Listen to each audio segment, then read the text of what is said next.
ಪ್ರಜಾಪ್ರಭುತ್ವ ದಿನಾಚರಣೆ. So international democracy day. So ಅದೊಂದು ದಿನಾಚರಣೆ ಇದೆ. ಅದರಲ್ಲಿ ಈಗಾಗಲೇ ನಿಮಗೆ ಎಲ್ಲ ಗೊತ್ತಿದೆ ದಟ್ ನಮಗೆ ಬೀದರಿಂದ ಚಾಮರಾಜನಗರ ತನಕ ಮಾನವ ಸರಪಳಿ ಒಂದು ರೆಡಿ ಮಾಡ್ತಾ ಇದು ಮಾಡ್ತಾ ಇದ್ದಾರೆ ಗೌರ್ಮೆಂಟ್ ಕಡೆಯಿಂದ. ಸೊ ಇದರಲ್ಲಿ ಎಲ್ಲ NGOs, ಸಾರ್ವಜನಿಕರು, ಪಂಚಾಯತ್ಗಳು, ಕಾರ್ಪೊರೇಷನ್ಗಳು, ನಮ್ಮ ಹಾಸ್ಟೆಲ್ಸ್, ಸೋಷಿಯಲ್ ವೆಲ್ಫೇರ್ ಡಿಪಾರ್ಟ್ಮೆಂಟ್, ಈ ಥರ ಎಲ್ಲ ಡಿಪಾರ್ಟ್ಮೆಂಟ್ಸ್ ಸೇರಿ so they are forming a human chain. ಈಗ ನಮ್ಮ ಪಾಯಿಂಟ್ ಆಫ್ ವ್ಯೂನಲ್ಲಿ ತುಮಕೂರು ಪೊಲೀಸ್ ಪಾಯಿಂಟ್ ಆಫ್ ವ್ಯೂನಲ್ಲಿ ಇಲ್ಲಿ 2-3 ವಿಚಾರಗಳು ನಾವು ತಿಳಿಸಬೇಕಾಗುತ್ತೆ. ಒಂದು, ಹೇಗೆ ಸೆಕ್ಯೂರಿಟಿ ಅರೇಂಜ್ಮೆಂಟ್ಸ್ ಮಾಡ್ತಾ ಇದ್ವಿ ಅಂತ. ಈಗ ಅವರು ಪ್ರತಿ 100 ಮೀಟರ್ಸ್ಗೆ ಒಂದು ಆಫೀಸರ್, ನೋಡಲ್ ಆಫೀಸರ್, ಮತ್ತು 1 ಕಿಲೋಮೀಟರ್ಗೆ ಇನ್ನೊಂದು ಆಫೀಸರ್, 10 ಕಿಲೋಮೀಟರ್ಗೆ ಒಬ್ಬ ಆಫೀಸರ್, ಈ ಥರ ಅವರು ಬೇರೆ ಲೆವೆಲ್ಸಲ್ಲಿ ಆಫೀಸರ್ಸ್ ನೇಮಕ ಮಾಡ್ಕೊಂಡಿದ್ದಾರೆ. ಅವ್ರಿಗೆ ಕೌಂಟರ್ ಆಗಿ ನಾವು ನಮ್ಮ ಕಡೆಯಿಂದನೂ ಅಧಿಕಾರಿಗಳನ್ನ ನೇಮಕ ಮಾಡ್ತೀವಿ. ಸೊ ಈ ಥರ ನಾವು ಬಂದೋಬಸ್ತ್ ಪ್ಲಾನಿಂಗ್ ಮಾಡ್ಕೊಡ್ತೀವಿ. ಅಂಡ್ ಜೊತೆಗೆ ಪಾರ್ಕಿಂಗ್ ವ್ಯವಸ್ಥೆ ನಮ್ಮ ಪೊಲೀಸ್ ಕಡೆಯಿಂದನೇ ನಾವು ಗುರುತಿಸಿ ಅವರಿಗೆ ಪಾರ್ಕಿಂಗ್ ವ್ಯವಸ್ಥೆ ನಾವು ಅರೇಂಜ್ ಮಾಡ್ತೀವಿ. ಅಂಡ್ ಅದಕ್ಕೆ ಬೇಕಾಗಿರುವ ಮೆಟೀರಿಯಲ್ ಸಪೋರ್ಟ್ ನಮಗೆ ಡಿಸ್ಟ್ರಿಕ್ಟ್ ಅಡ್ಮಿನಿಸ್ಟ್ರೇಷನ್ ಬರುತ್ತೆ. ಅಂಡ್ ಇನ್ನೂ ಮುಖ್ಯವಾಗಿ ವೈರ್ಲೆಸ್ ಕಮ್ಯುನಿಕೇಷನ್ ಏನಿದೆ. ಸೊ ಇದು ಯಾಕೆಂದರೆ ಟೋಟಲ್ 90 ಕಿಲೋಮೀಟರ್ಸ್ ಆಗುತ್ತೆ ನಮ್ಮ ತುಮಕೂರು ಡಿಸ್ಟ್ರಿಕ್ನಲ್ಲಿ. ಉಜ್ಜನಗುಂಟೆ, ತಾವರೆಕೆರೆಯಿಂದ ನಂದಿಹಳ್ಳಿ, ಕ್ಯಾನ್ಸಲ್ ಪೊಲೀಸ್ ಸ್ಟೇಷನ್ ಲಿಮಿಟ್. ಸೊ ಈ 90 ಕಿಲೋಮೀಟರ್ಸ್ಗೆ ನಮ್ಮವರು ಎಲ್ಲ ನಿಂತ್ಕೊಂಡು ಸೊ ಈ ಕಮ್ಯುನಿಕೇಷನ್ ಫಾರ್ಮ್ ಮಾಡ್ಕೋಬೇಕು. ಯಾಕಂದರೆ ನ್ಯಾಷನಲ್ ಹೈವೇ ಮೇಲೆ ಟ್ರಾಫಿಕ್ ರೆಗ್ಯುಲೇಟ್ ಮಾಡಿಕೊಂಡು ಮಾಡಬೇಕಾಗಿರುವಂಥ ವಿಚಾರ. ಸೊ ಇದೆಲ್ಲ ನಾವು ಕೇರ್ಫುಲ್ ಆಗಿ ಮಾಡ್ಕೊಡ್ತೀವಿ. ಸೊ ಇದೊಂದು ಮುಖ್ಯ ವಿಚಾರ. ಅರೌಂಡ್ 600 ಮೆಂಬರ್ಸ್ ನಾವು ಬಂದೋಬಸ್ತ್ಗೆ ಯೂಸ್ ಮಾಡ್ತೀವಿ. ಇದ್ರ ಮೇಲೆ 600 ಮೇಲೆ ಮತ್ತೆ ಅಧಿಕಾರಿಗಳಿರ್ತಾರೆ, ಅವರನ್ನು ಇದು ಬಂದೋಬಸ್ತ್ಗೆ ಪ್ಲಾನ್ ಮಾಡ್ತೀವಿ.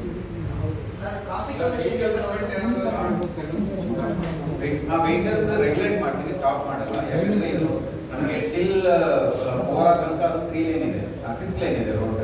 ಸೊ 1 ಲೇನ್ ತಗೊಂಡು ಮಿಕ್ಕಿದ ಲೇನಲ್ಲಿ ನಾವು ಟ್ರಾಫಿಕ್ ಸ್ಲೋ ಆಗಿ ರೆಗ್ಯುಲೇಟ್ ಆಗಿ ಮೂವ್ ಮಾಡಿಸ್ತೀವಿ. ಮಾಡ್ಕೊಂಡು ರೆಗ್ಯುಲೇಟ್ ಮಾಡಿ ಸ್ಲೋ ಮಾಡಿ. ಟೈಮಿಂಗ್ಸ್ 8 ರಿಂದ 10 ತನಕ ಪ್ರೊಸೀಜರ್ ನಡುತ್ತೆ.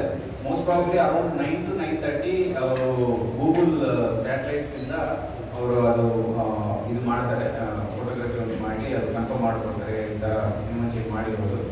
ಬಟ್ ನಮ್ಮ ಅರೇಂಜ್ಮೆಂಟ್ ಸ್ಟಾರ್ಟ್ ಆಗೋದು ಬೆಳಗ್ಗೆ 6ರಿಂದನೇ ಸ್ಟಾರ್ಟ್ ಆಗುತ್ತೆ ಪೊಲೀಸರು. ಸೊ ಬೆಳಗ್ಗೆ 6ರಿಂದ ಸ್ಟಾರ್ಟ್ ಮಾಡಿಕೊಂಡು ನಾವು ಬಂದೋಬಸ್ತ್ ಸ್ಟ್ಯಾಂಡ್ ಮಾಡಿಕೊಂಡು ಅವರೆಲ್ಲ ವಾಪಸ್ ಡಿಸ್ಪರ್ಸ್ ಆಗಿ ಸೇಫ್ ಆಗಿ ಅವರು ವಾಪಸ್ ಗಮ್ಯಸ್ಥಾನಗಳಿಗೆ ಹೋಗುವಂಥವರೆಗೂ ನಮ್ಮವರು ನಿಂತುಕೊಂಡು ಟ್ರಾಫಿಕ್ ಮ್ಯಾನೇಜ್ಮೆಂಟ್ ಎಲ್ಲ ಮಾಡಿ 6 to ನಾವು 12 ತನಕ ಡ್ಯೂಟಿ ಮಾಡಿ ಇದೆಲ್ಲ ಚೆನ್ನಾಗಿ ಮಾಡಿಸ್ತೀವಿ.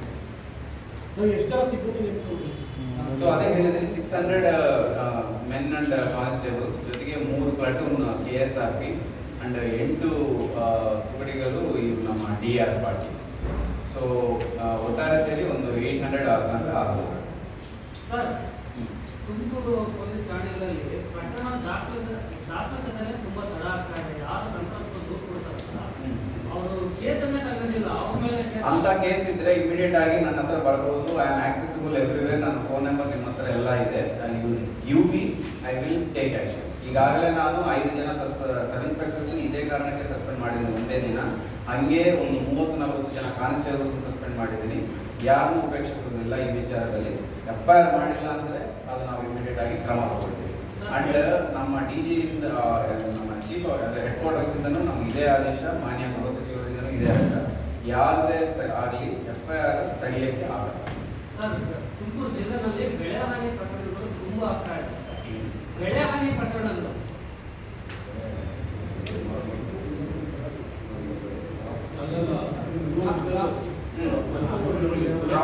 ಬೆಳೆ ಹಾನಿ ಪ್ರಕರಣಗಳು ಮತ್ತು ಸಂಘರ್ಷಗಳು ಜಾಸ್ತಿ ಆಗ್ತಾ ಇದೆ. ಅಡಿಕೆ ಮರಗಳು ಕಡ್ದಾಕೋದು ಅಂದ್ರೆ ಹಳೆ ದೇಶದ ಪ್ರಕರಣಗಳು ಜಾಸ್ತಿ FIR ಮಾಡ್ತೀವಿ. ಅದರಲ್ಲಿ ಯಾಕೆ ಇದು ಪ್ರಸ್ತಾಪ ಮಾಡುತ್ತೆ ಅಂತಂದ್ರೆ, ಈಗಾಗಲೇ ವರದಿ ಆಗಿತ್ತು, ಗೂಳೂರು ಕಾಲೋನಿ ಸಂಬಂಧಪಟ್ಟಂಗೆ ಬೆಳೆ ಹಾನಿ ಆಗಿತ್ತು ಅಂತ 1 ವಾರ ತುಮಕೂರು ಗ್ರಾಮಾಂತರ ಪೊಲೀಸ್ ಠಾಣೆಯಲ್ಲಿ FIR ಮಾಡಿದ್ರೆ ಸತಾಯಿಸಿದ್ದಾರೆ. ಮತ್ತೆ ಯಾರು ಸಂತ್ರಸ್ತರಿದ್ದಾರೆ ಅವ್ರ ಮೇಲೆ FIR ಮಾಡಿದ್ದಾರೆ. ಆ ಸಂತ್ರಸ್ತರು ನಿಮ್ಮ ಹತ್ರ ಕೂಡ ಬಂದಿದ್ರು. ಅವರು ಈಗ ಈಗ ಯಾರು ಸಂತ್ರಸ್ತರು ಯಾರು ಅಕ್ಯೂಸ್ಡ್ ಅನ್ನೋದು ಇಟ್ಸ್ ವೆರಿ ಸಬ್ಜೆಕ್ಟಿವ್. ನಾವು ಇಲ್ಲಿ ಕೂತ್ಕೊಂಡು ಅವ್ರಿಗೆ ಇದೆಲ್ಲ ಹೇಳಕ್ಕಿಲ್ಲ.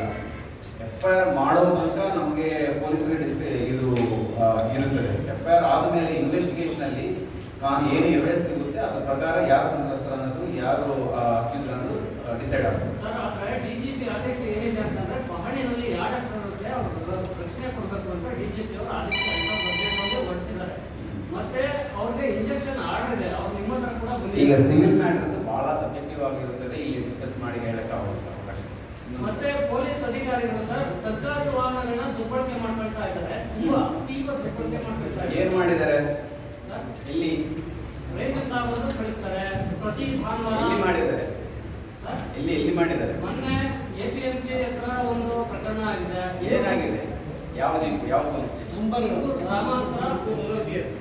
ಎಂಕ್ವೈರಿ ಮಾಡಿದಾರ? ಏನಾಗಿದೆ? ಅವರು ಯಾಕೆ ಹೋಗಿದ್ದಾರೆ? ಯಾಕೆ ರೇಷನ್ ತಂದಿದ್ದಾರೆ ಅಂತ ಗೊತ್ತಾ? ಪೊಲೀಸ್ ಸ್ಟೇಷನ್ ಅಲ್ಲಿ ಏನಾಗುತ್ತೆ ನಿಮಗೆ? ಅದಷ್ಟೇ ಅಲ್ಲ, ಅದಾಗಿದೆ ಹೇಳಿ. ನೀವು ಪಾಯಿಂಟ್ ಔಟ್ ಮಾಡಿದ್ರಲ್ವಾ? ಓಕೆ. ಈಗ ಇದು personal police department point out ಮಾಡಿದ್ರಲ್ವಾ?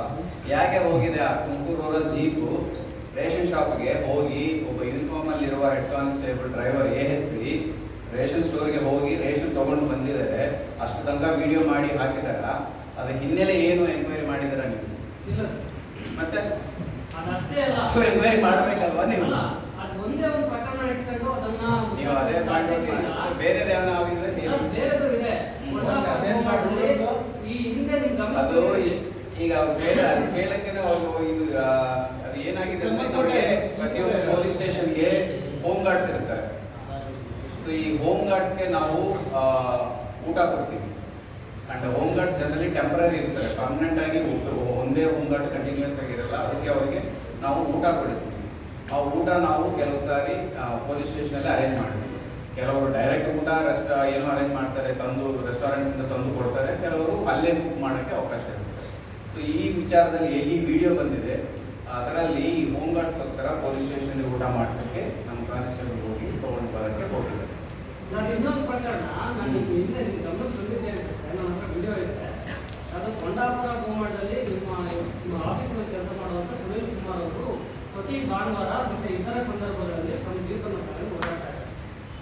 ಈ ಥರದ ಪ್ರಕರಣ ನಡೀತಾನೆ ಇದೆ. ಇದಕ್ಕೆ ಕಾರಣ ಏನು ಅಂತ ಎಲ್ಲಿಗೆ ಓಡಾಡ್ತಾ ಇದ್ದಾರೆ? ಅವ್ರ ಮನೆ ಇದೆ ಕೊಂಡಾಪುರ ಗೋಮಾಳದಲ್ಲಿ. ಸುನೀಲ್ ಅವರು ನಿಮ್ಮಲ್ಲೇ ಕೆಲಸ ಮಾಡ್ತಾರೆ, ವೈರಸ್ ವಿಭಾಗ ಅಂತ ಕಾಣ್ತಾರೆ. ಅವರು ತಮ್ಮ ಓನ್ ಯೂಸ್ ಬಳಸ್ತಾ ಇದ್ದಾರೆ ಜೀಪ್ನ.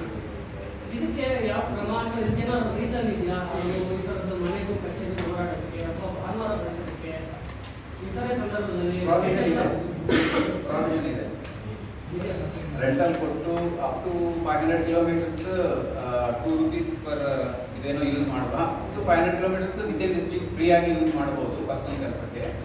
ಅದಾದಮೇಲೆ ರೆಂಟಲ್ 5 rupees ಪರ್ ಕಿಲೋಮೀಟರ್ ಆ ಥರ ಏನೋ ಒಂದಿದೆ. ಅದು ತಾವು you will get Karnataka finance rule 175. ಇದರಲ್ಲಿ ಎಷ್ಟು ಕಿಲೋಮೀಟರ್ಸ್ವರೆಗೆ ವಿದಿನ್ ಡಿಸ್ಟ್ರಿಕ್ಟ್ ಫ್ರೀ ಯೂಸ್ ಮಾಡ್ಕೋಬಹುದು, ಎಷ್ಟು ಕಿಲೋಮೀಟರ್ಸ್ ಮೇಲೆ ಪರ್ ಕಿಲೋಮೀಟರ್ ಇಷ್ಟು ಚಾರ್ಜ್ ಅಂತ ಇರುತ್ತದೆ, ಅದು ಎಷ್ಟು ಅನ್ನೋದು ಅದಿದೆ. ನಾನು ಅದು ನಿಮಗೆ ಕ್ಲಿಯರ್ ಆಗಿ ಒಂದು ಗೈಡ್ಲೈನ್ ಹಾಕಿದ್ರೆ ಗೊತ್ತಾಗುತ್ತೆ. ಅದೇ Karnataka finance rule 175. Sir DD Jagadish ಅಂತ ಒಬ್ಬರು ಲಿಸ್ಟ್ ಡಿಸೈಡ್ ಮಾಡ್ಕೊಂಡು ಇಲ್ಲಿ ಜಗದೀಶ್ ನಮ್ಮ ಕರ್ನಾಟಕ. ಈಗ ಅದು ಡೆತ್ ನೋಟ್ ಏನೋ ಬರ್ತಿದ್ರು ಸರ್.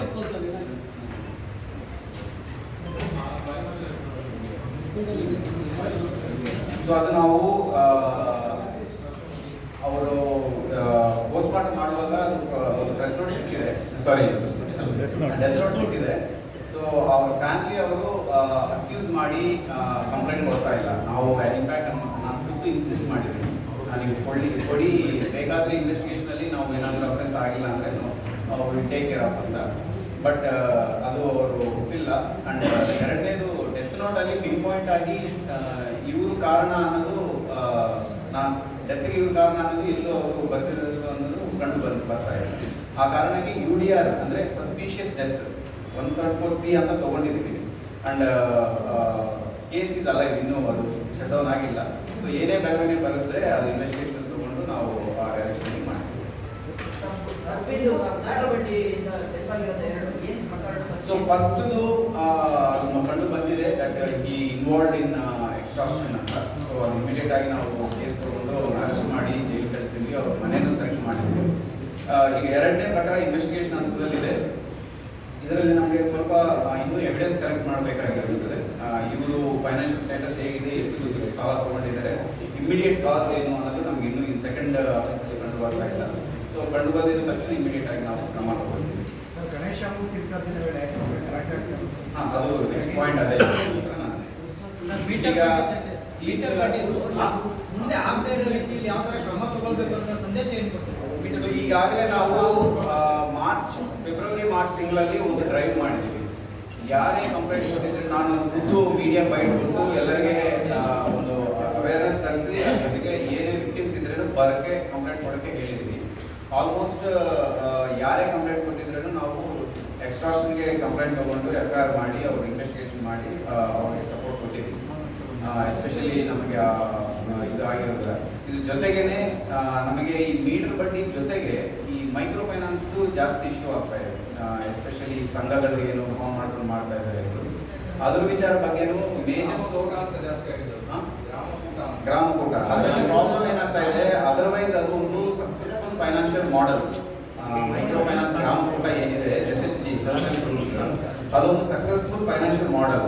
ಬಟ್ ಈಗ ನಮಗೆ ಇಶ್ಯೂ ಏನಾಗ್ತಾ ಇದೆ ಅಂದರೆ ಅದು ಸಕ್ಸಸ್ಫುಲ್ ಯಾವಾಗಿರುತ್ತದೆ, ಒಬ್ಬ ವ್ಯಕ್ತಿ ಒಂದು ಲೋನ್ ಮಾತ್ರ ತಗೊಂಡು ಅದು ಅವರು ವಿತ್ ಡಿಸಿಪ್ಲೈನು ವಾಪಸ್ ಹಿಂದಿರುಗಿದ್ರೆ ವಾಪಸ್ ಕೊಡ್ತಿದ್ರೆ ಆವಾಗ ಸೆಲ್ಫ್ ಗ್ರೂಪ್ ಸಸ್ಟೈನ್ ಆಗುತ್ತೆ. ಬಟ್ ಈಗ ಏನಾಗ್ತಾ ಇದೆ, ಇದು ಬೇರೆ ಬೇರೆ ಕಂಪನೀಸ್ ಎಲ್ಲ ಸೇರಿಬಿಟ್ಟು ಕಾಂಪಿಟೇಷನ್ ಆಗಿ ಒಬ್ಬ ವ್ಯಕ್ತಿಗೆ ಇವರು ಮೋರ್ ದ್ಯಾನ್ ಒನ್ ಲೋನ್ ಕೊಡ್ತಾ ಇದ್ದಾರೆ. ಸೊ ನಾವು ನೋಡ್ತಾ ಇದ್ದೀವಿ, ಒಂದೇ ವ್ಯಕ್ತಿಗೆ ಒಂದು 5 ಇಂದ 6 ಕಂಪನೀಸಿಂದ ಲೋನ್ ತಗೊಂಡು ಅದೊಂದು 20-30 ಲಕ್ಷಕ್ಕೆ ಹೋಗ್ಬಿಡ್ತಾ ಇದೆ. ಅದಾದ್ಮೇಲೆ ಇವರಿಗೆ ವಾಪಸ್ ಕೊಡೋಕ್ಕೆ ಇವರು ಗ್ಯಾರಂಟಿಯನ್ನು ತಗೊಳ್ಳಲ್ಲ. ಈ ಸೆಲ್ಫ್ ಹೆಲ್ಪ್ ಗ್ರೂಪ್ಸ್ನಲ್ಲಿ ಬರೀ ಈ ಪಿಯರ್ ಪ್ರೆಷರ್ ಅಂದರೆ ಅಕ್ಕಪಕ್ಕದಲ್ಲಿ ಇರುವ ಪ್ರೆಷರ್ ಮೇಲೇ ಇವರೆಲ್ಲ ಮಾಡ್ತಾ ಇದ್ದಾರೆ. ಸೊ ಈ ವಿಚಾರದಲ್ಲಿ ಆಗಿರುವಾಗ ಏನಾಗುತ್ತೆ, ಇವರಿಗೆ ಪೇಯಿಂಗ್ ಬ್ಯಾಕ್ ಕೆಪಾಸಿಟಿ ಇರಲ್ಲ. ಆವಾಗ ಈ ಥರ ಆಗ್ತಾ ಇದೆ. ಸೊ ಲೀಡ್ ಬ್ಯಾಂಕ್ ಮ್ಯಾನೇಜರ್ ಜೊತೆ ನಾವು DC ಅವರು CEO ಇವರೆಲ್ಲ ಸೇರಿ ಕೂತ್ಕೊಂಡು ಈಗಾಗಲೇ ಅವರಿಗೆ ಒಂದು ಗೈಡ್ಲೈನ್ಸ್ ಪಾಸ್ ಮಾಡಿದ್ವಿ. ಯಾವ ಕಂಪನೀಸ್ ಈ ಥರ ಗೈಡ್ಲೈನ್ಸ್ ವೈಲೇಟ್ ಮಾಡಿ ಮೋರ್ ದ್ಯಾನ್ ಒಂದು ಸಾರಿ ಯಾರಾದರೂ ತೊಗೊಂಡಿರೋರು ಮತ್ತೆ ಎಕ್ಸ್ಟೆಂಡೆಡ್ ಲೋನ್ಸ್ ಕೊಡ್ತಾ ಇದ್ದಾರಾ ಅವ್ರ ಮೇಲೆ ಕ್ರಮ ತಗೊಳ್ಳೋಕ್ಕೆ ನಾವು ಈಗಾಗಲೇ ಒಂದು ಕಮ್ಯುನಿಕೇಶನ್ ಆಗಿದೆ. ನಿಮಗೆ ಲೋನ್ ಕೊಡ್ತೀವಿ ಬನ್ನಿ ಅಂತ. ಸೊ ದಟ್ ಈಸ್ ದ ಅಲ್ಲಿಂದ ಒಂದು ಸೋರ್ಸ್ ಆಫ್ ಪ್ರಾಬ್ಲಮ್ ಸ್ಟಾರ್ಟ್ ಆಗ್ತಾ ಇದೆ. ಬಟ್ ಬ್ಯಾಂಕ್ಸ್ ಅಲ್ಲಿ ತಮಿಳುನಾಡು ಮತ್ತೆ ಆಂಧ್ರ ಕಡೆ ಕೂಡ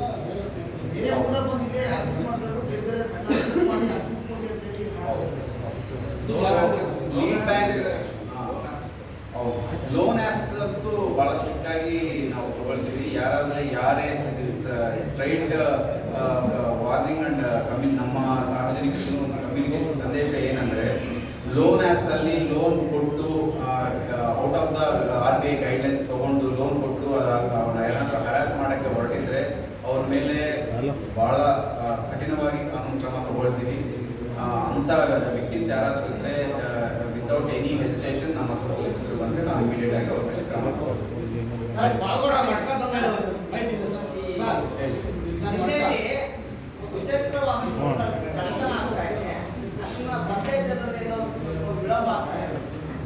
ಸೊ ಸೇಮ್ ಈಗ ಹೇಗೆ ನಮಗೆ ಈ ಪ್ರಾಬ್ಲಮ್ ಇದೆ ಮೊಬೈಲ್ ಈ ಕಳ್ತನದಿಂದ ID ಕಳ್ತನ, ಅದೇ ಥರ ಈ ಮೋಟರ್ ಸೈಕಲ್ ಪ್ರಾಬ್ಲಮ್.